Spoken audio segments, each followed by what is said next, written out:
Hey, it's time for TV Skywriter. Good afternoon, one and all. Welcome to TV Skywriter. I'm Pat Murray, your host.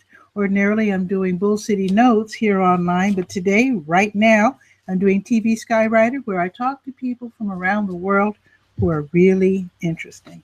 If you'd like to be a guest, just hit me up on Twitter at Durham Skywriter. To our guest, Mr. Tivon Madison. He's awesome. We're going to actually talk about two topics. We're going to talk about Infinite Scholars Program and about Black Men Run. Welcome to the show, Mr. Madison. Thanks for having me, Patricia. I really appreciate this. Very happy to have you here. Now, for some reason, your face is not showing up. Let me click on. There you go. Let me make sure everybody can see it. Okay, so what do you want to talk about first? Infinite Scholars or Black Men Run? Black Men Run, because they're both near and dear to my heart, but definitely the Black Men Run. So, for the last about year and a half, I found out about this organization, um, Black Men Run, which started out in Atlanta. A buddy of mine told me about a group that he saw out of the local race, because he know I was interested in getting my life and stuff back in order. Mm-hmm. And he said, at this race, I saw these guys and they had this Black Man Run shirt on. And I know that you're interested in running. That may be something you want to check into. So I did some research and I was able to link up with the local captain, Matthew. Um, we exchanged information. He told me about an upcoming, it was actually July 4th one. So this will be 2 years now, which is phenomenal. Awesome. Awesome. So I was able to link up with the group. Um, They do a host of group runs, races all over the nation and world. So it's been a blessing, absolute blessing. Well, I know that it's all in looking at your site. I mean, you're about fighting obesity and diabetes, et cetera, et cetera. But do you have to be a good runner to join? I mean, do you start out jogging and then competitive running? How does it work? Absolutely. So the mission is basically for promoting healthy living, healthy lifestyles, using jogging and running. So it doesn't matter if the gentleman is starting out, he hasn't ran a mile, or if he's training for an ultra marathon.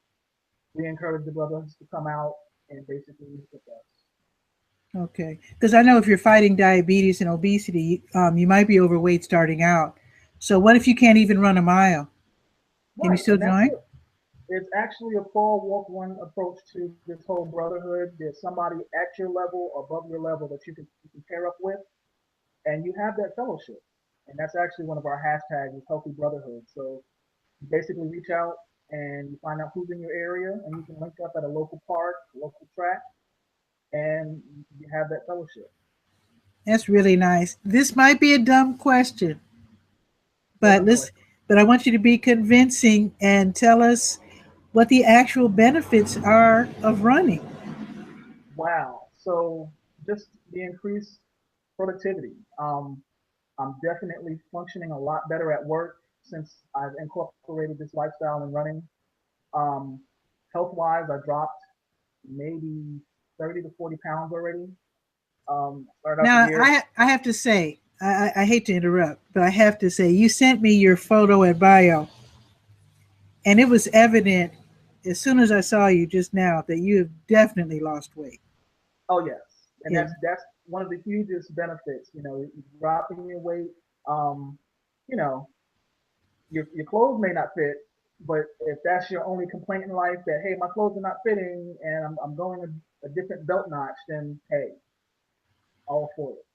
And that's like I said, the benefits with this brotherhood have been endless. From stress management, increased productivity at work. Um, Everywhere where I travel, I have people that I can link up with.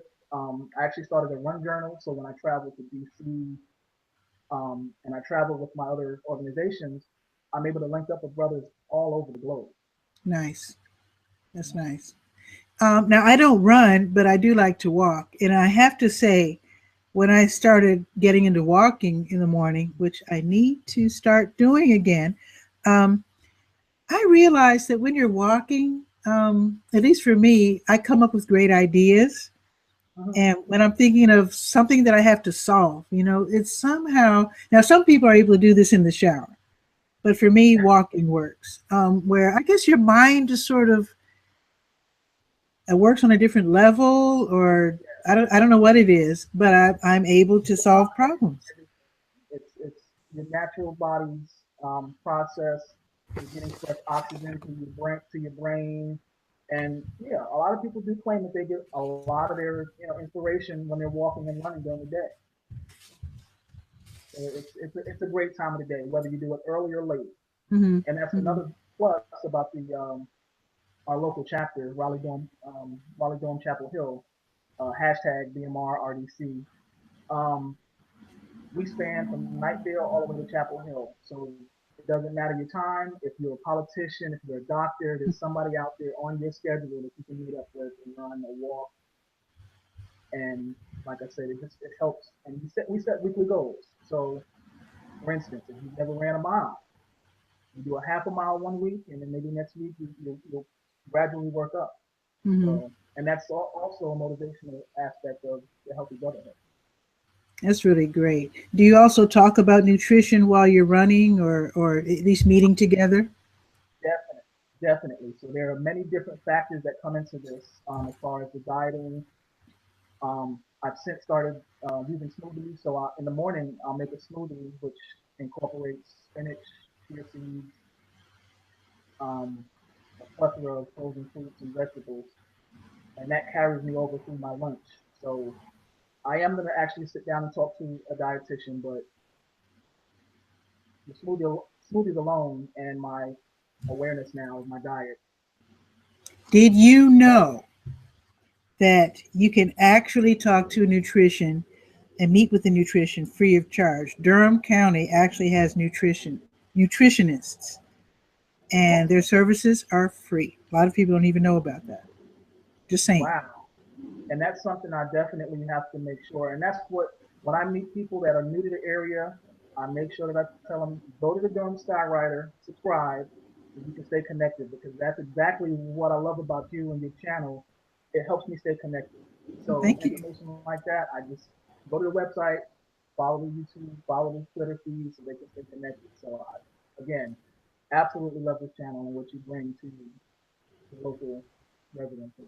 Thank you so much. Let me return the favor. So, if people want to learn about Black men running, a run is Black Men Run, but it's black without it's BLK Correct. menrun.com. Correct. And um, the founders are in Atlanta.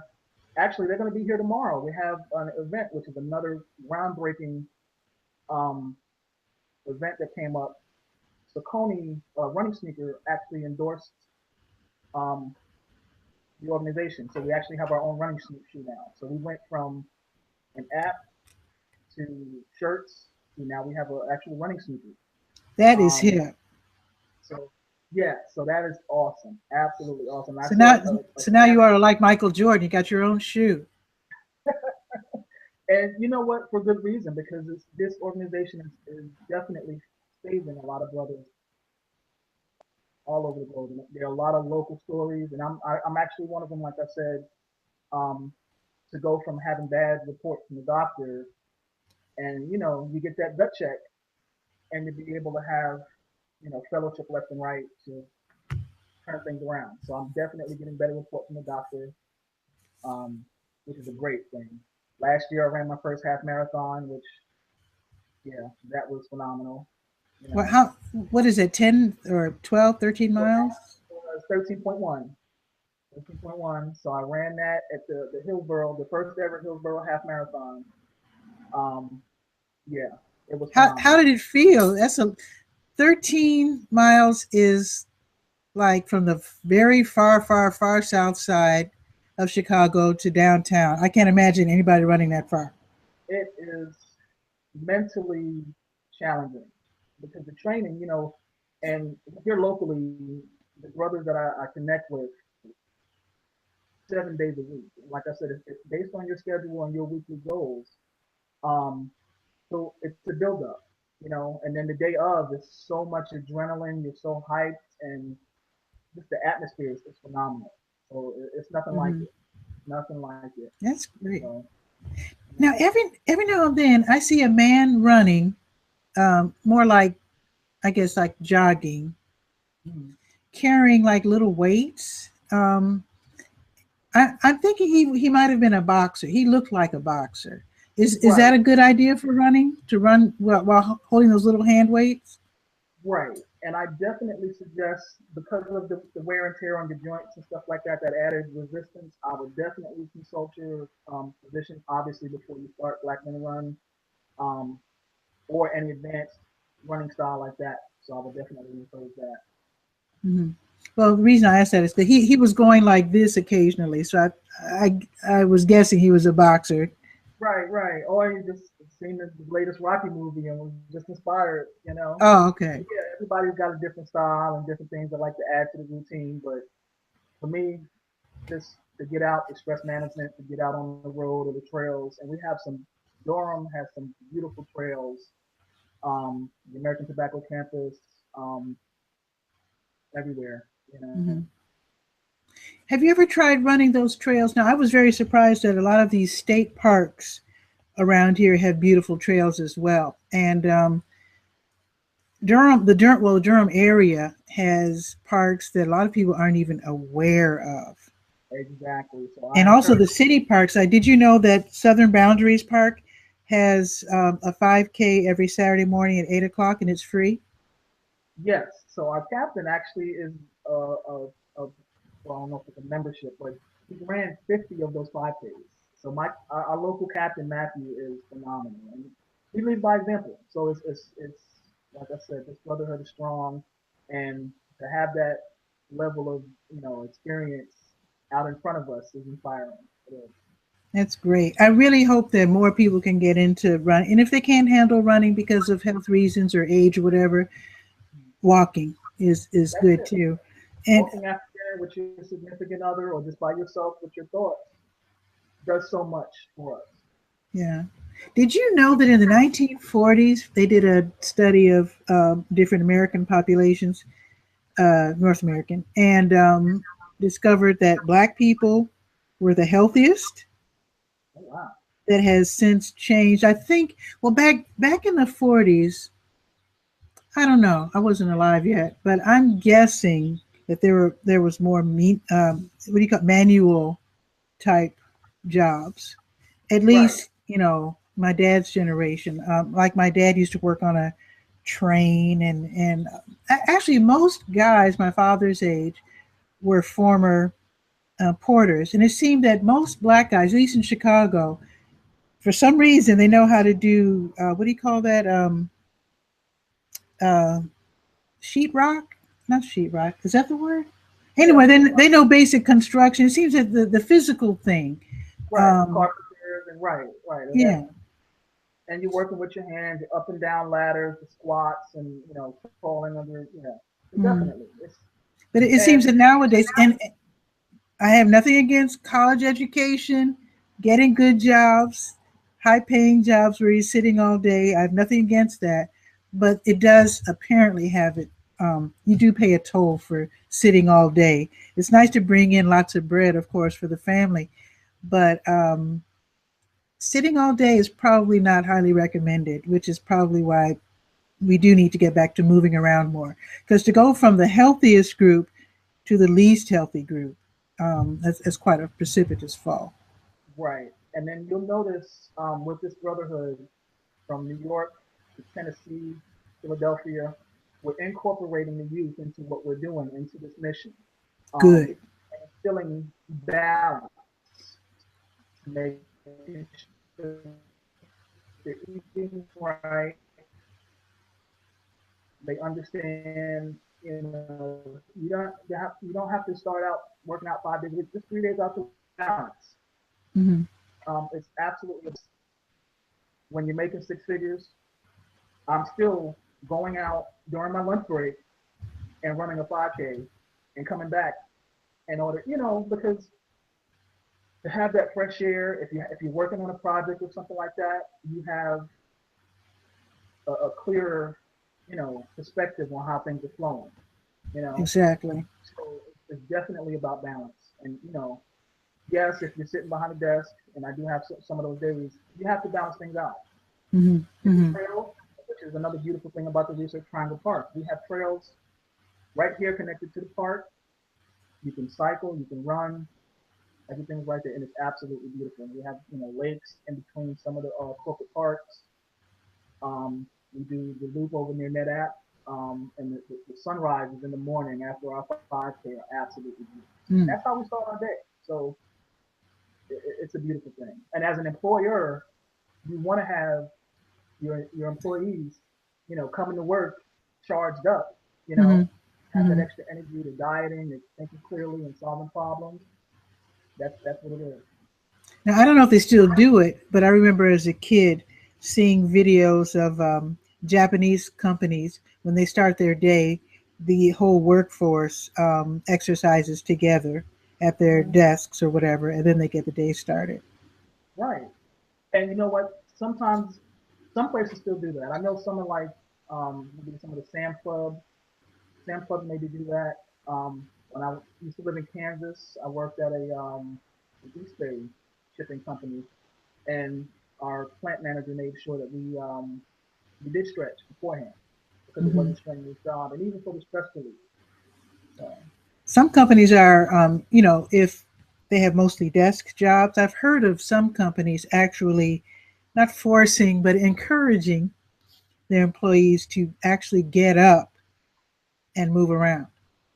right. So have you ever seen you may have seen like the commercials where they have the medicine balls at their desk, Yeah. or certain or certain desks will actually have the gears, and you can raise up your platform and stand up See, for I certain want to get portions. one of those. I've been looking for one. I Yeah, definitely want to get one of those because I hate sitting all definitely. day. Good for our alignments on our back and stuff like that. So it all comes into play. Hmm. And That's most another thing. times I have a bad people back too. get those chairs, for, $500,000 chairs, and they're not designed for prolonged sitting. So definitely, Hmm. if I see Def- any, I'll let you know. Definitely. So we do want to encourage people, men in your case, to run and to check out blkmenrun.com. Okay. So let's transition over to the Infinite Scholar Program. Tell us about Yeah. that. So um, that's been heaven sent. I met up with my now mentor, Mr. Thomas Osley. I met him in Orlando, Florida. I was doing press release for an event at Evans High School. Um, didn't get all the information I needed. It was just scholarship program. Army was there. Students will be there. A couple of events. So got there, camera in hand, and was absolutely blown away. The students were prepared. They all showed up with manila envelopes. They came in, met with Army recruiters. They met with um, HBCUs and recruiters from all over the nation. Nice. Um, and they basically interviewed right there on the spot. So the radio station was there, and the announcement started coming. Um, for example, Jessica such and such at Evans High School awarded partial scholarship with book stipends to whichever university. And I started Mm. noticing a trend. I was hearing it more, and I'm just like, wait a minute. Are these kids literally walking out with this paper in the hand with a partial full ride scholarship? Wow. Mm. Yes, it blew my mind. So um, fast forward to today. After that event, I actually, took my mentor now out to dinner and his head of operations, Mr. Ron Ellis, because I needed to understand what did I just witness. So he basically looked me in my face and said, you know what, we're not trying to leave one child behind. He's a retired professor from St. Louis, and he started the organization. So to date, in 2003, it's been over $1.5 billion in scholarships, and these kids Billion. billion, not million, billion with the B. And I'm just very proud to be a part of this organization. Right now, I'm running the operations here in North Carolina and the social media for the program, and it's been a blessing to countless students. So how does it work? Do you identify students, or is it more of a free for all where you have some kind of gathering where students can come get information about scholarships? So what happens is the students find out about the fair from hopefully their guidance counselor, the parent, auntie, uncle, dad, mom. They'll get registered in their impact area, and that's another thing. We're in 27 different states right now, so they'll get registered, and they'll review our website as far as the requirements, as far as the grade point average, ACT, SAT scores, letters of recommendation, and they'll basically prepare all of these documents, put their head down during the school year, and continue writing essays and a short essay stating why they want to go to college. Um, and then they'll come out on that fair day with these documents in hand and meet with the recruiter.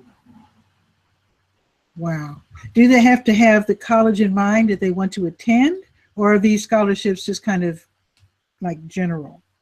These are general scholarships that are offered, and the benefit to the parents that day is that we waive application fees, which is a big deal because a lot of Hmm. parents in certain areas get just discouraged by the 25 to 75 or $50 application fee. So we remove that barrier for the day and we make sure that the students That's excellent. definitely. That's excellent. That is really something. I mean, I don't know how much it costs to go to college now, but it must be astronomical. I It keep is hearing about students being in debt for amounts that I don't even understand. yeah. So Patricia, I did some research and the latest that I saw was $1.2 trillion in student debt Ooh, that our nation is dealing with. Yes, and that's gee trillion whiz. with a T. And it's we have to change the culture, and that's why this organization because if we're changing the culture, making sure that the parents start as soon as possible to light a fire under these students to get the resources they can. They get a lot of debt that your employees are carrying around. You know, Hmm. if you start early enough, it's an absolute game changer. And we're not an overnight pill to fix everything. You can't just come running up April with a senior and say, hey, little Jamal, little Jessica would like a scholarship. And you get no, you have to start early. Yeah, in my parents' case, they sent two out of three of us through college and actually paid for it. My dad made probably a little over minimum wage. My mom was a teacher in Chicago, and as soon as they got married, um, well, I guess as soon as they had the first child, my sister, um, mom said that she took out what do you call those things? A savings bond from her paycheck.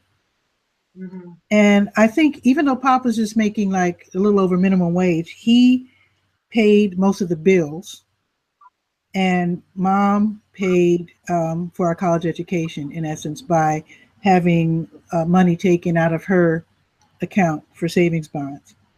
Right. And that actually put us. And like I said, I don't even know if I was born yet when my mom started saving. I think she started saving when my sister was first born, 2.5 years Yeah. ahead of me. But they. I mean, we were told our whole lives that we were going to college. That's it. So And that's a beautiful thing. And you when you got to start prepare early. soon, the better. Now, And then they is have the different programs. Mm-hmm. I have to ask you, is it true? Somebody told me that there is a scholarship for every student. No, I didn't say that right, but let me rephrase by saying a lot of people think that you have to have a totally like perfect grade point average and super high grades in order to get a scholarship. But somebody said that there are some scholarships you can get for like being from the rural area or um, certain interests. If you have an interest in this subject or that, you can get a scholarship. I heard there's scholarships for left-handed students. I'm not trying to be cute, No, no, but no, definitely. yeah, that there's scholarship, but you have to look for them. Absolutely. And if you go to our website is at www.infinitescholar.org. We have a newsletter that you can download electronically. It's I'm thinking that you have real slow internet, or maybe you have too many devices on, because I didn't hear what you said. But if you don't mind, Tivon, if you could send me that, I think you were giving us a link.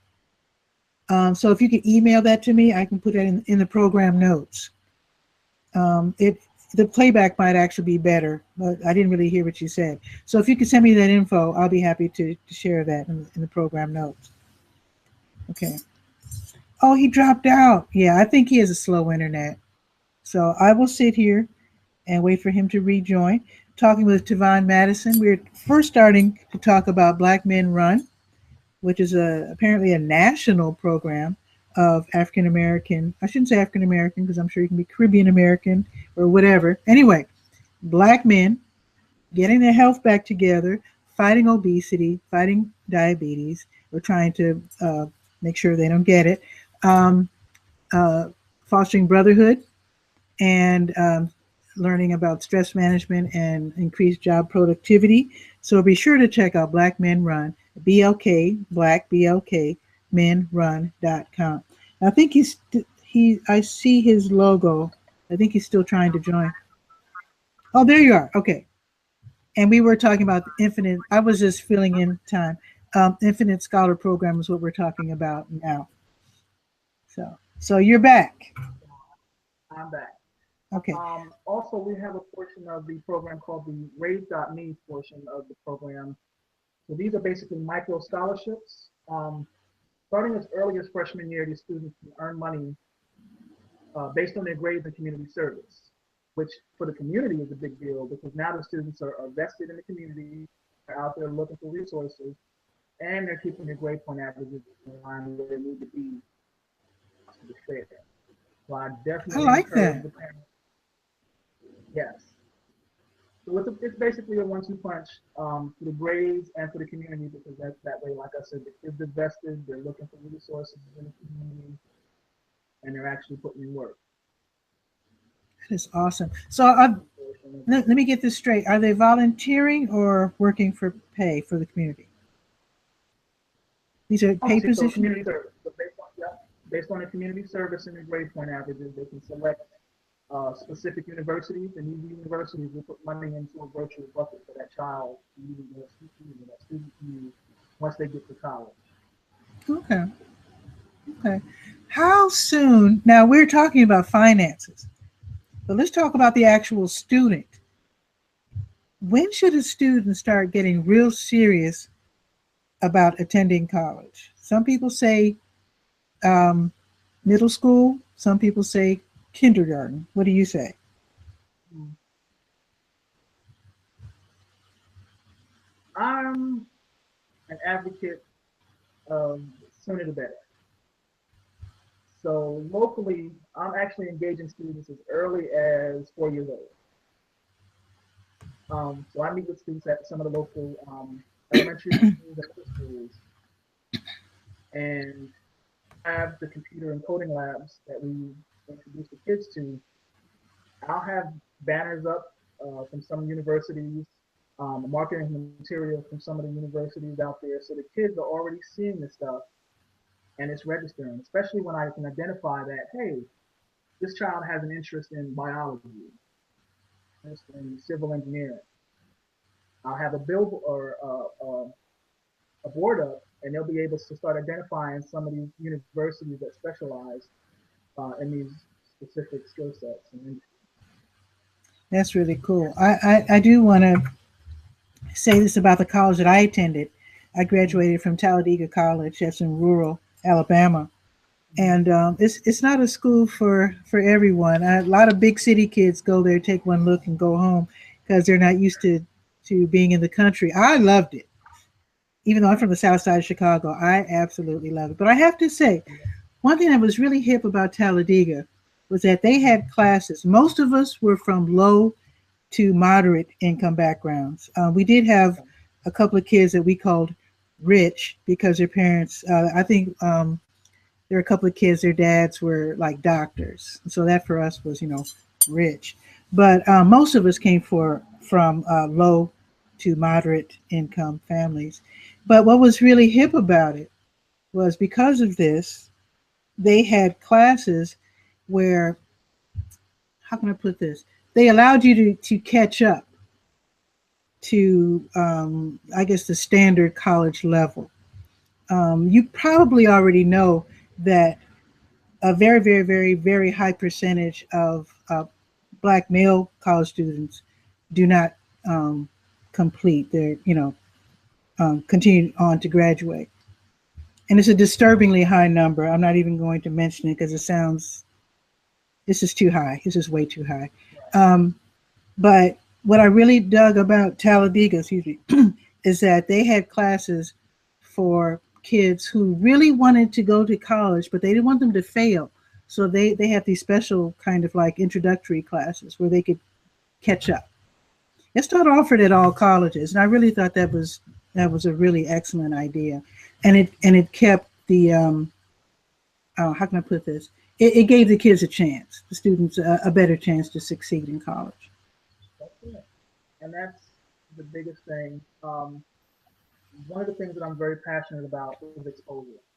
Um, a lot of the individuals that I network with locally and all over the nation are very passionate about just that early exposure and added resources. So locally, we're partnering with Cisco and GE to bring these students in so that they see mechanical engineering, chemical engineering, that they have some hope out there. They're seeing some of these new trends that they may have heard or saw on a commercial or something actually in front of them in a data center, in a chemical lab. So it's absolutely exposure. That's key.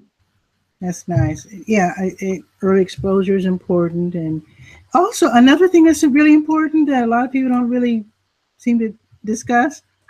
A lot of kids who are talented at something very often don't recognize their own talent because they figure, like I have perfect pitch. It's kind of useless right now, but I have. It's a musical skill.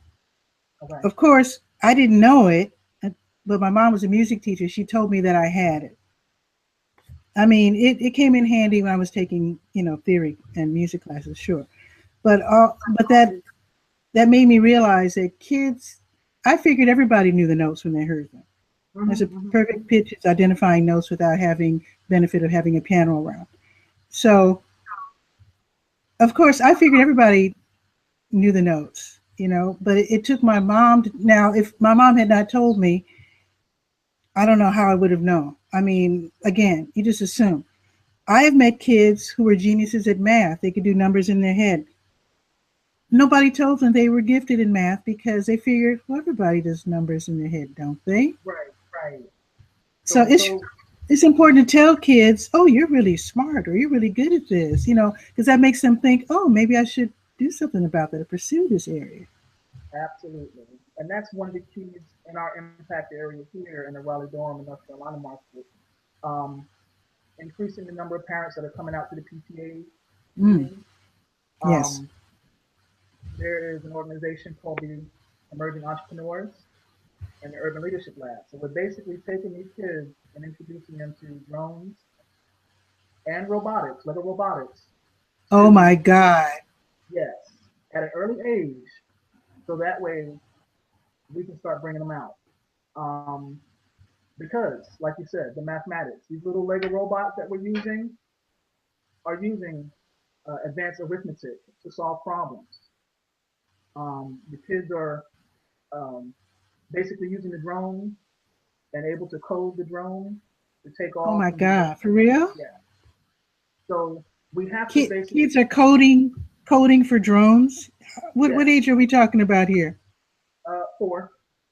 Yeah, at age What? 4. Yeah. Oh, So it's no locker room, Patricia. We have to make sure that these kids see it as early as possible. They're already doing foreign languages, so why not? With the STEAM portion that we're doing,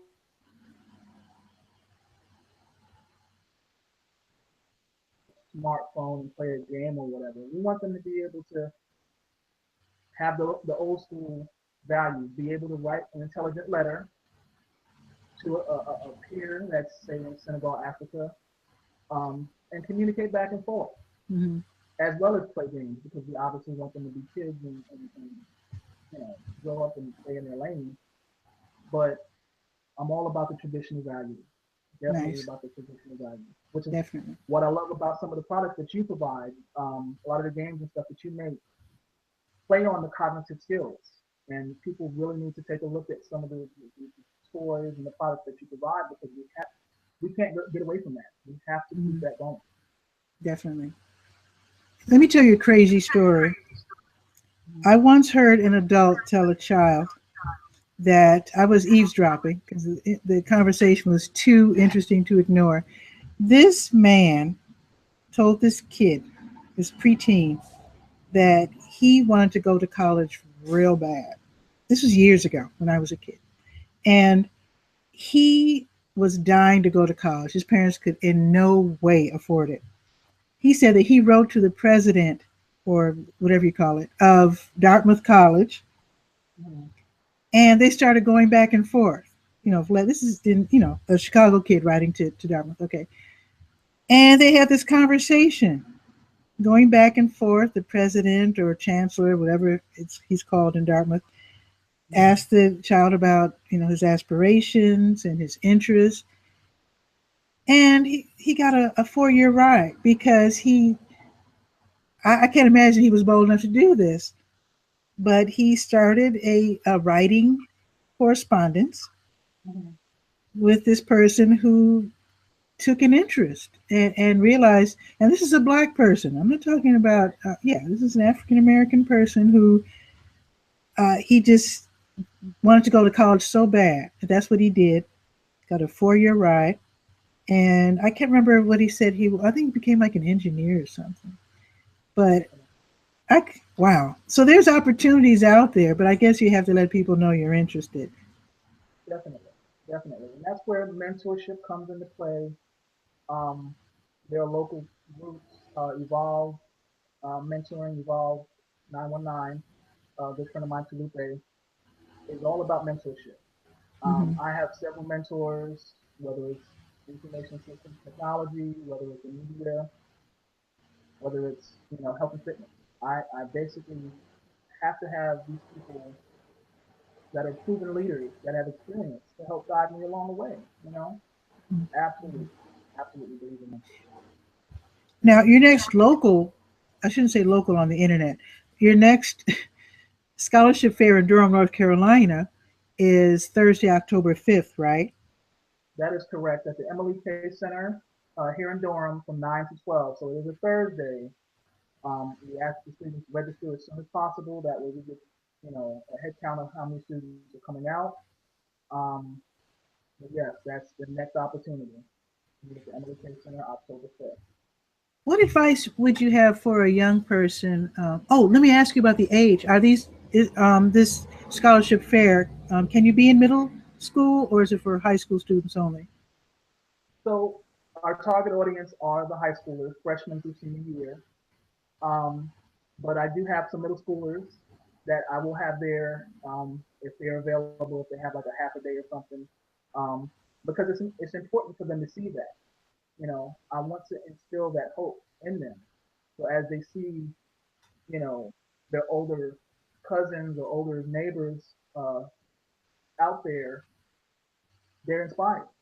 You know, Mm-hmm. because it's absolutely electrifying to see these students leaving out with these opportunities. Wow. So I have two more questions. So I'm guessing that the early college and middle college students are probably really highly sought after for scholarships. And first, in case people don't know what that is, early college and middle college, those are really challenging high school programs that really ambitious kids join. They graduate with, what is it, 2 years under their belts of college, or is it 1 year?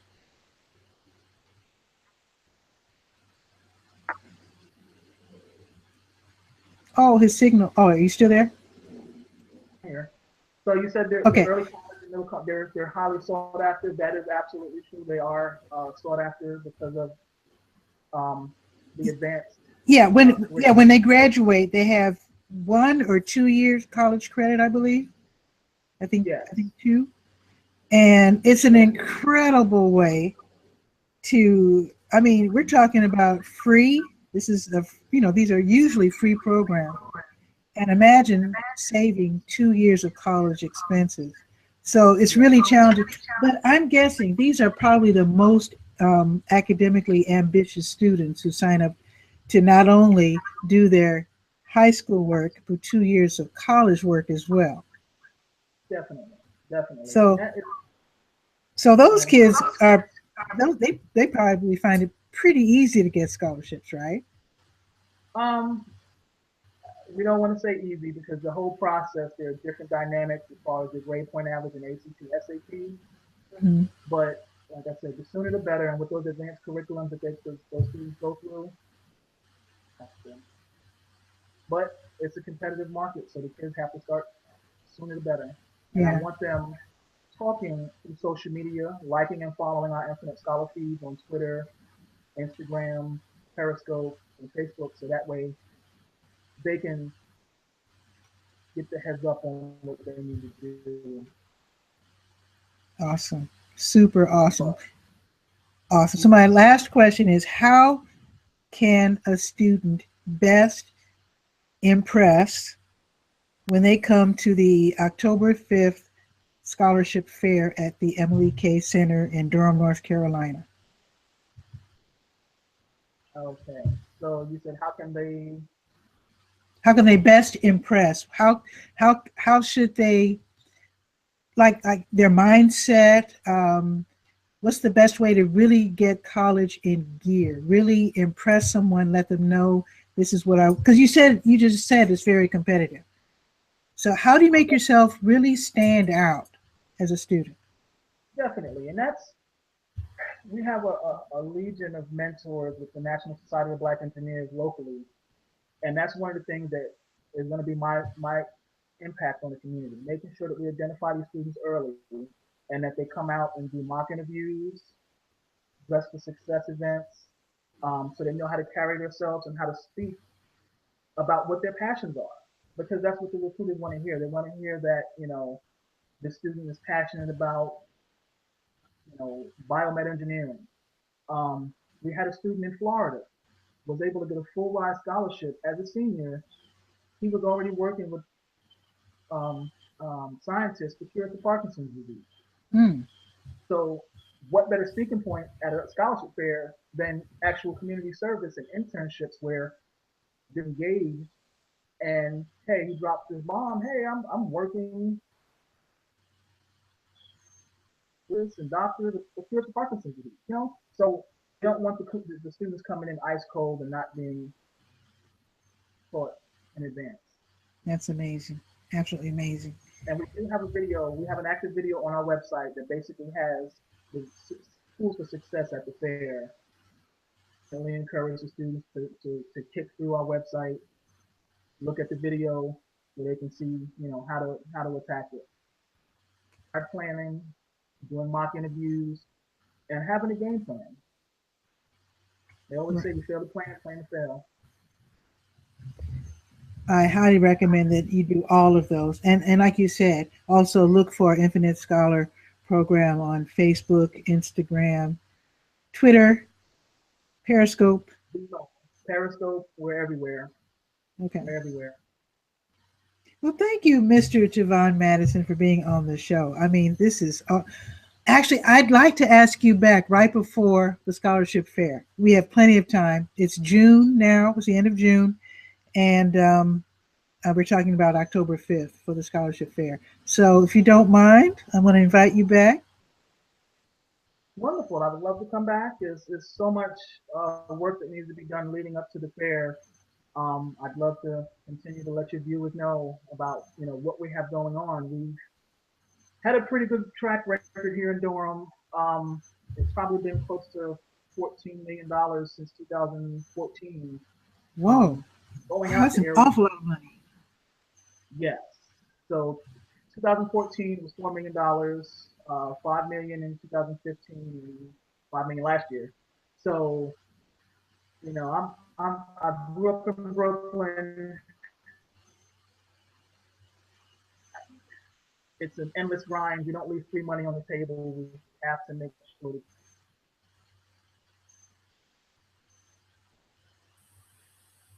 Excellent. So, Mr. Madison, thank you so much for being on the show. Okay, folks, I will put these links in the show notes so that you can, click on them and check out not only Black Men Run, but of course the Infinite Scholar Program as well.